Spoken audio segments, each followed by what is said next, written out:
My next guest I have known a long time. I think the first time I saw Johnny Winters was when I was back filling in for Jack Parr. A lot of people forget that Jack Parr had a morning show. Do you remember that? Sure I do. Yeah. On CBS. He used to do it out of Grand Central Station. They used to do 3 hours. I don't know why I got into this, but I was thinking he did it at 7 in the morning and did 1 hour for the East Coast. This is all live. Then the Midwest and the East West Coast would pick up the second hour. Then you would have to go back and repeat the first hour of the show live again for the western part of the country, which meant 3 hours a morning. And all of a sudden one day I was filling in for Jack, and this had to be, I think, in 1956 or 55, something like that. And they said, there's a strange man here. And Johnny Winters came out, and he was strange, and he was funny, and he's a brilliant and inventive guy, and it's always something to look forward to when he shows up here. Would you welcome Jonathan Winters?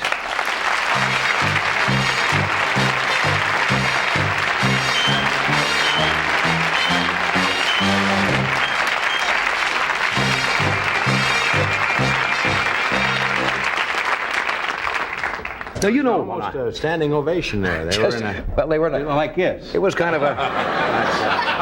I guess it's kind of a squatting ovation. That's about as close as I'll ever get. I'm very pleased with that. If they just make a move, that's enough. Now, when I said strange, you knew what I. No, I'm off the sauce. I'm off the sauce too. Yes, you know that. I have joined you. I just have a little shaving lotion on. Just a little something. It's just to touch your tongue, you know.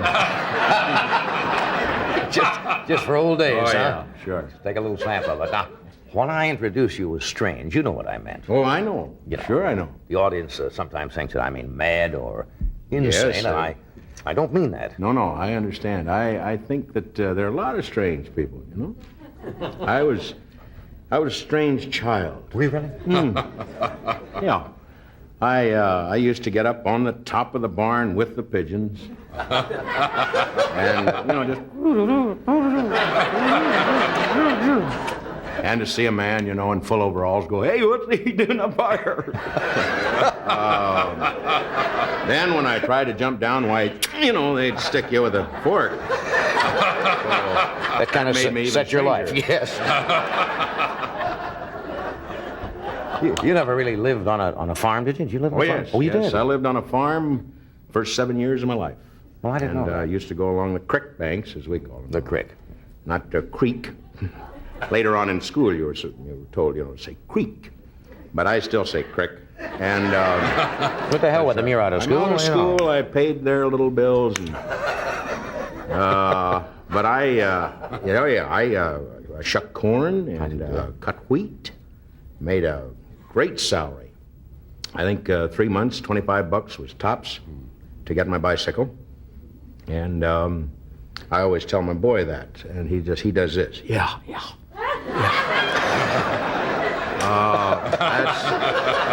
Kids don't want to hear that. They don't want to hear that, and they're going to hear that until I go to the great place in the sky. The great silo up there yes, somewhere. The great silo. But I still enjoy going back to the farm. I did want to tell you a little kind of a semi-funny story. I never want to say funny because they're, let's hear it. That wasn't funny. Wasn't funny. So I went back, I usually go back home, being from Ohio. I know you're from Nebraska, and you're Ed from Pennsylvania. New England. That covers a lot of states. I guess you owe some bills back there. The minute that's like my saying the Middle West. It's all right. I went home this last weekend, you know, to Nebraska. Oh, did you go home to Nebraska? I went home to Nebraska, yeah. We're up there. Had a great time. Two folks from Omaha. Did you? But you returned home, huh? I returned home for, my reason was for money. I went home to do a commercial just north of Cincinnati, and, guys, thank you.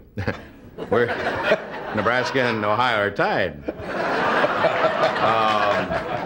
But at any rate, I went up to see an old friend of mine, Wally. I don't think we have to give Wally's last name, for a lot of reasons. But he had the big blues on, the big Benz, as we call the full bib overalls.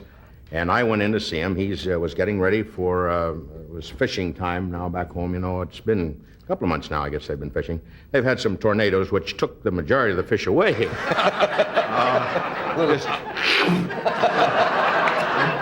And that will take every bit of line, you know. Hey, boy, I was hooked onto that one, you know. Hey, there.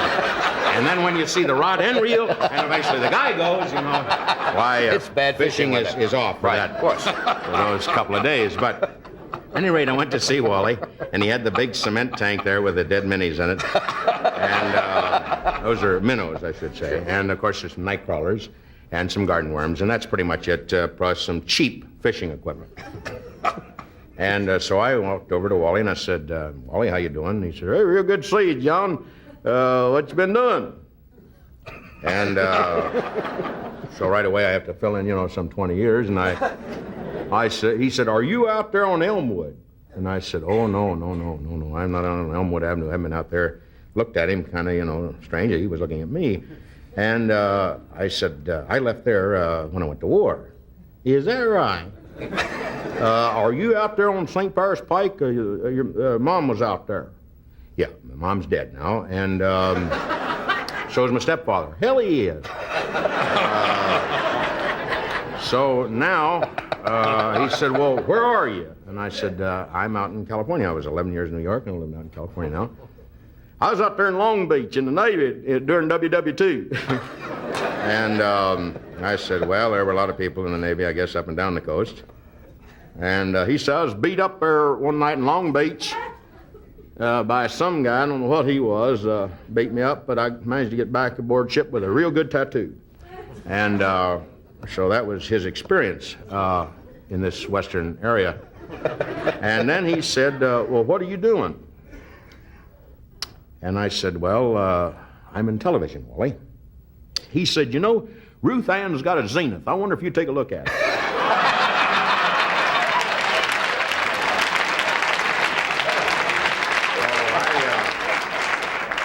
I said then, I don't know why I said this, but I said, no, I'm an actor, a comedian.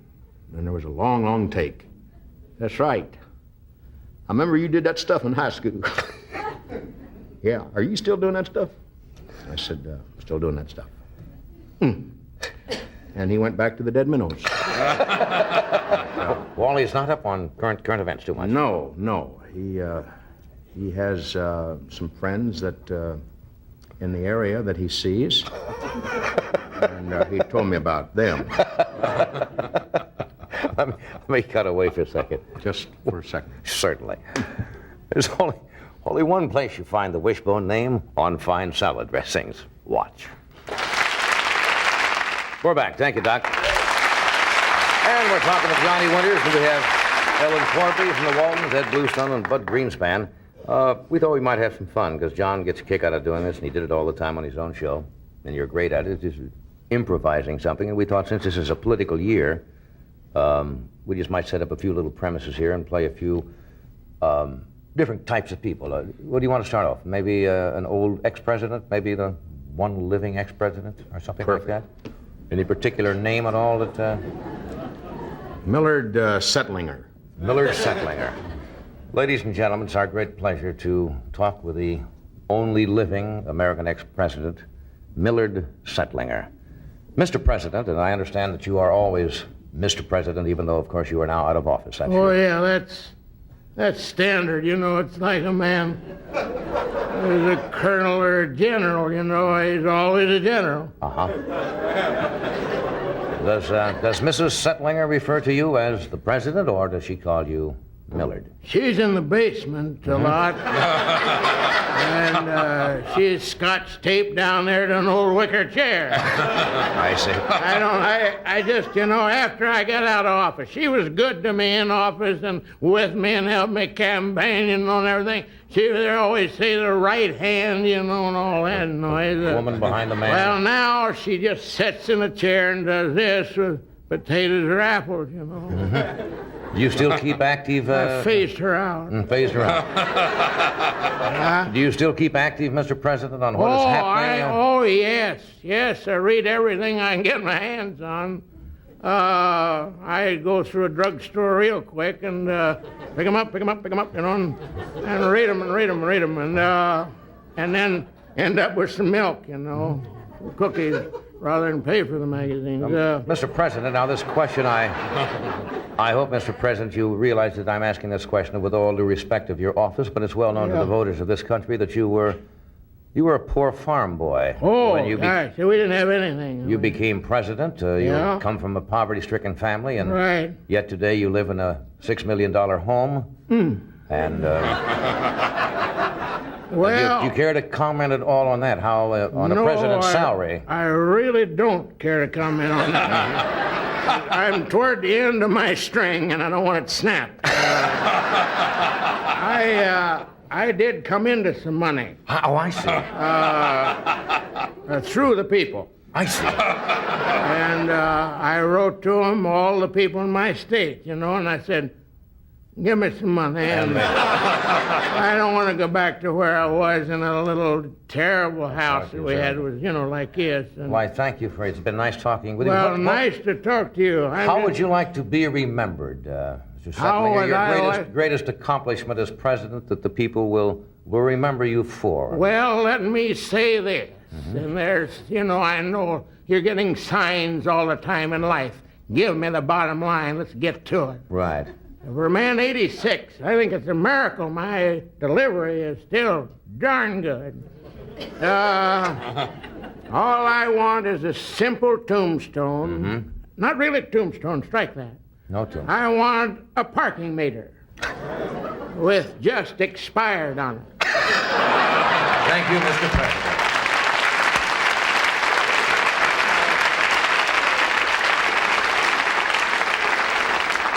Now let's just go 180 degrees from that and take the role of a brand new eager beaver, young senator or congressman trying to run for office. Who would you like to be called?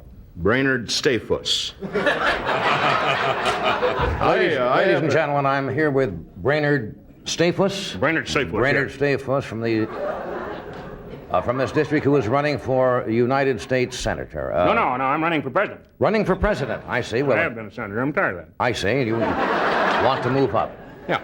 Don't you think you announced a little late, Mr. Stayfuss, to enter this race? Better late than never. That's one of our little things on our bumper stickers. That's not exactly the most original slogan, I might point out. No, it isn't, but we've been handicapped with only 6 people working in my staff, 2 teenagers, a veteran of a war, and my brother, my sister, and myself. And I'm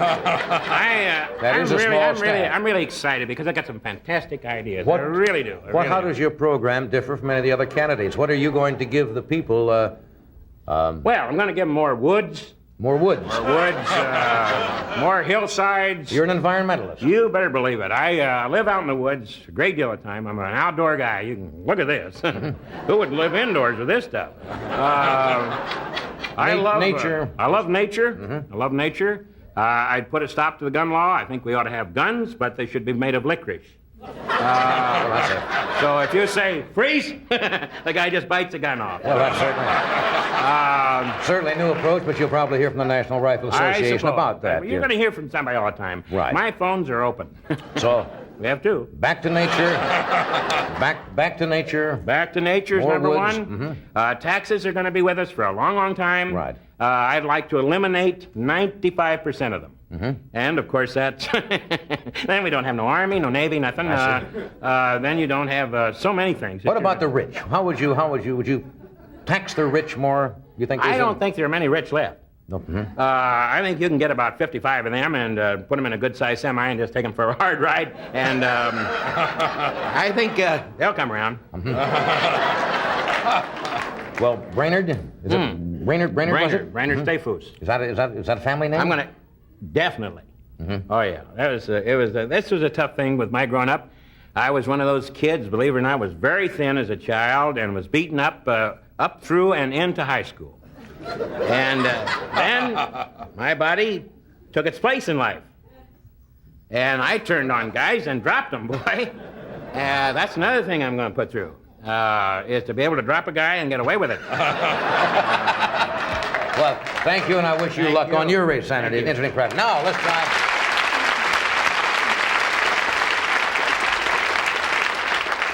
Let's talk to one of the voters. Now, voters are confused.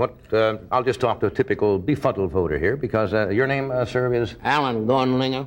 Alan? Goinlinger. Goinlinger. Where are you from, Alan? From the South. From the South. Mm-hmm. Do you have any particular political affiliation at all? What bothers you, Alan? Well, so many things. I like a pretty face. I think that's true of men and women. They like a pretty person. An uggo's no fun. Uggo's no fun. Uggo's no fun. I want to see a pretty face. I think a pretty couple in the White House would be nice. Well, a lot of people, you see, Alan, think that is the problem with television, that people vote for the person's image rather than their intellectual capacity. And I do. I vote for person's image. For person? I don't care what they've got in their gourds. You don't, huh? As long as they're pretty, nice looking. As long as they're looking. pretty, get on the plane pretty, get on the train, the bus pretty. That's all. Be pretty. Be pretty. Be pretty. Be pretty. What do you do for a living, Alan? Well, I've tried so hard to find myself. I feel for the young people. My son has had a hard time finding himself, and his grandson, or my grandson. My wife is having a hard time finding herself. We just can't find us. I see. Well, look. So I think in getting a new president, maybe I'll find myself through him or her. I really what I have. My late brother. I'm sorry, I didn't know. It's all right. Oh, I'm sorry. All right. I was waiting on him to go. He left me $46,000. That's nothing today. I just couldn't, I had one party and it was gone.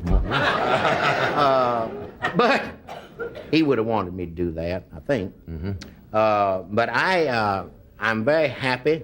I travel around a great deal, just all over America. Liking meeting pretty people. You stay long enough in a good airport, you'll see somebody pretty. I found somebody the other day, a very attractive woman. How about Mrs. Gunlinger? Is she what you would call a pretty woman? Did you marry her? Yes, I married her about a year ago. I married quite late. Oh, I see this. I'm 50. She's 49. That is quite late, and is there any particular It's reason late you for waited? her. Late for her. It's late for me too. She is just doing this. Yeah, that's with gum. So, how long we'll stay together, I don't know. I thank you, Mr. Gunlinger, for being with us. It's been nice to get the voice of the voter today. I appreciate being here. I'm sorry my wife couldn't get here. Oh, she's not here today. No, she fell off the bus. She bombed. But she got on with a young teenager on a motorcycle, and they went off into Bakersfield. Thank you, Mr. Gunlinger, for that voice of America. Look. Hey, it's always great to have you here. Well, I hate to run. I'm I know you doing a guys- play in Bakersfield, and Albert Denler, Walker Stench, Martha Bradley Nindler, and I love her. myself. Always have loved her. We The made first over lady of the $75. theater. Yeah, made over $75 this past month, and where things are going to really pick up. We really believe that. It's called The Great Tree, and The Great Tree. The Great Tree. And I have forgotten the theater. You're just it's way in back of some stuff. I thank you for coming and give my best to that wonderful cast, will you? Johnny Winter.